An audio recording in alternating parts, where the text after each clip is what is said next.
अस्सलाम वालेकुम। क्या होगा कि अगर मैं आपको बताऊं कि एक ऐसा खानदान है जो कि पूरे यूरोप को कंट्रोल कर रहा है।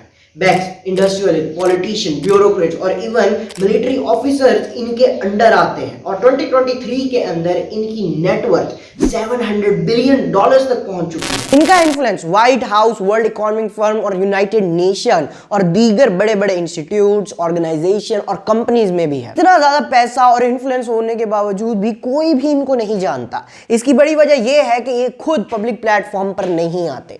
मैं बात कर रहा हूं वॉलेनबर्ग फैमिली की।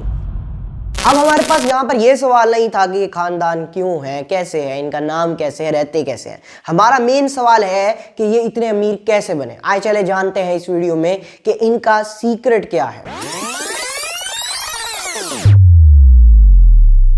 बात है 1837 की, जब अमेरिका में फाइनेंशियल क्राइसिस आया। इस फाइनेंशियल क्राइसिस को हम पैनिक ऑफ 1837 के नाम से भी जानते हैं। यह तारीख का सबसे बड़ा क्राइसिस था जहां पर गुर्बत हद से ज्यादा बढ़ गई, कॉटन की प्राइसेस घट गई और बैंकों में कोई पैसा ना रहा और यहां तक के बिजनेसेस फेल होना शुरू हो गए। ये क्राइसिस किसी बैंकर के लिए किसी नाइटमेयर से कम नहीं था, मगर दूसरी तरफ एक नेवी स्वीडिश ऑफिसर के लिए एक लेसन था। इस नेवी स्वीडिश ऑफिसर का नाम था आंड्रे ऑस्कर वॉलेनबर्ग। तो क्राइसिस के वक्त अमेरिका के अंदर स्वीडिश नेवी लेफ्टिनेंट ऑफिसर के तौर पर काम कर रहे थे और उन्होंने इस क्राइसिस को बहुत गौर से एनालाइज किया और नतीजा निकाला इस पूरे क्राइसिस की वजह बैंकर्स खुद हैं। उसने नोटिस किया कि बैंक्स क्या गलती कर रहे हैं और उसके खुद के मुल्क के बैंक्स क्या बड़ी अपॉर्चुनिटी मिस कर रहे हैं। स्वीडन में बैंक का निजाम हद से ज्यादा थक्कड़ था, लोन लेना मुश्किल था, पैसे ट्रांसफर करना भी बहुत ज्यादा मुश्किल था और इंटरेस्ट रेट तो हद से ज्यादा कम था।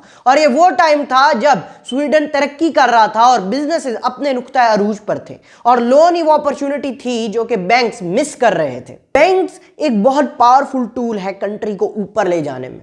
बैंक का अगर रूल समझाऊं तो बहुत आसान है। बैंक पर्सन ए से पैसा लेता है बतौर सेविंग और उस पर 5% इंटरेस्ट उस बंदे को देता है, मायने उसकी प्राइस बढ़ाता रहता है उसकी सेविंग की। और दूसरी तरफ वही पैसा वो पर्सन बी को बतौर लोन दे देता है और उससे 10% इंटरेस्ट ले लेता है, मायने इस सब में से वो वही 5% उस पर्सन ए को दे रहा होता है और इधर जो 5% बचता है वो बैंक का प्रॉफिट होता है। मजीद ये कि बैंक स्टॉक्स और रियल एस्टेट में भी इन्वेस्ट करते हैं उसी प्रॉफिट के पैसे से, मगर स्वीडिश बैंक इसी अपॉर्चुनिटी को मिस कर रहे थे, इसी प्रॉफिट को मिस कर रहे हैं। इसी चीज को मद्देनजर रखते हुए आंड्रे ने स्वीडन के कैपिटल के अंदर अपना SEB बैंक खोला और ये वो पहला बैंक था जो कि लोगों को उनकी सेविंग के ऊपर इंटरेस्ट देता था। फिर इसके बाद क्या था, काफी सारे लोग अपना पैसा लेकर SEB के पास आ गए और दूसरी तरफ आंड्रे ने वही पैसा बिजनेसमैन को देना शुरू कर दिया, वो भी बहुत ज्यादा इंटरेस्ट रेट के ऊपर।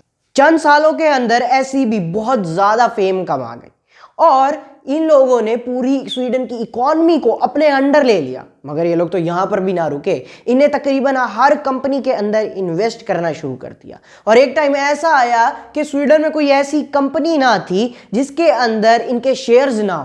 1916 के अंदर गवर्नमेंट ने इनकी बढ़ती हुई पावर को देखकर एक बिल पास किया कि कोई भी बैंक ज्यादा लंबे अरसे तक स्टॉक को होल्ड करके नहीं रख सकता। मगर इन लोगों ने तो इसका भी सोल्यूशन निकाल लिया। इनने को एक और कंपनी बनाई जिसका नाम था इन्वेस्टर AB और इनने सारे के सारे स्टॉक और शेयर इन्वेस्टर AB के नाम कर दिए। तकरीबन स्वीडन की 40% वर्कफोर्स इन्वेस्टर AB से मुंसलिक थी। अब आता है turning point, world war II।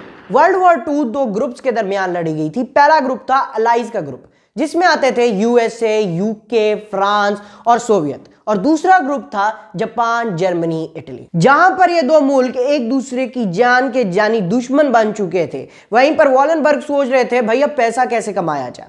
तो फिर सिंपल यही उन लोगों ने किया कि USA और UK को लोन दिया और दूसरी तरफ जर्मनी की वेपन इंडस्ट्रीज थी। अब एग्रीमेंट इनके दरमियान ये हुआ था कि वॉर के बाद इन स्पेसिफिक मुल्कों में ये लोग वॉलेनबर्ग अपनी कंपनी की ब्रांचेस खोलेंगे और इन मुल्कों में इनको रिलैक्सेशन दी जाएगी। अगर वॉर की बात की जाए तो वॉर कुछ लोगों के लिए बहुत खतरनाक चीज है, मगर कुछ लोगों के लिए ये एक बहुत बेनिफिशियल चीज है। आपको क्या लगता है कि जितनी भी वॉर्स आजकल चल रही हैं वो क्यों चल रही है? नेशनैलिटी और रिलीजन की बेस पर नहीं, इन इन्वेस्टर्स की वजह से चल रही हैं। आप सोचें खुद, क्या ये इन्वेस्टर चाहेंगे कि जो इनके वेपन्स बिक रहे हैं वो बिकना बंद हो जाए? अब एक और बड़ा सवाल, आप कहेंगे भाई ज्यादातर तो थर्ड जनरेशन में आकर लोग गरीब हो जाते हैं, तो फिर वॉलनबर्ग अभी तक अमीर कैसे हैं? 100 साल गुजर गए फिर भी। तो इस थर्ड जनरेशन कर्ज से बचने के लिए उन्होंने एक स्ट्रेटेजी लगाई। उनने एक बंदे को पूरी प्रॉपर्टी डिवाइड करने के बजाय सबके अंदर प्रॉपर्टीज डिवाइड कर दी, ताकि एक आदमी पूरी कंपनी का बेड़ा गर्क ना कर दे।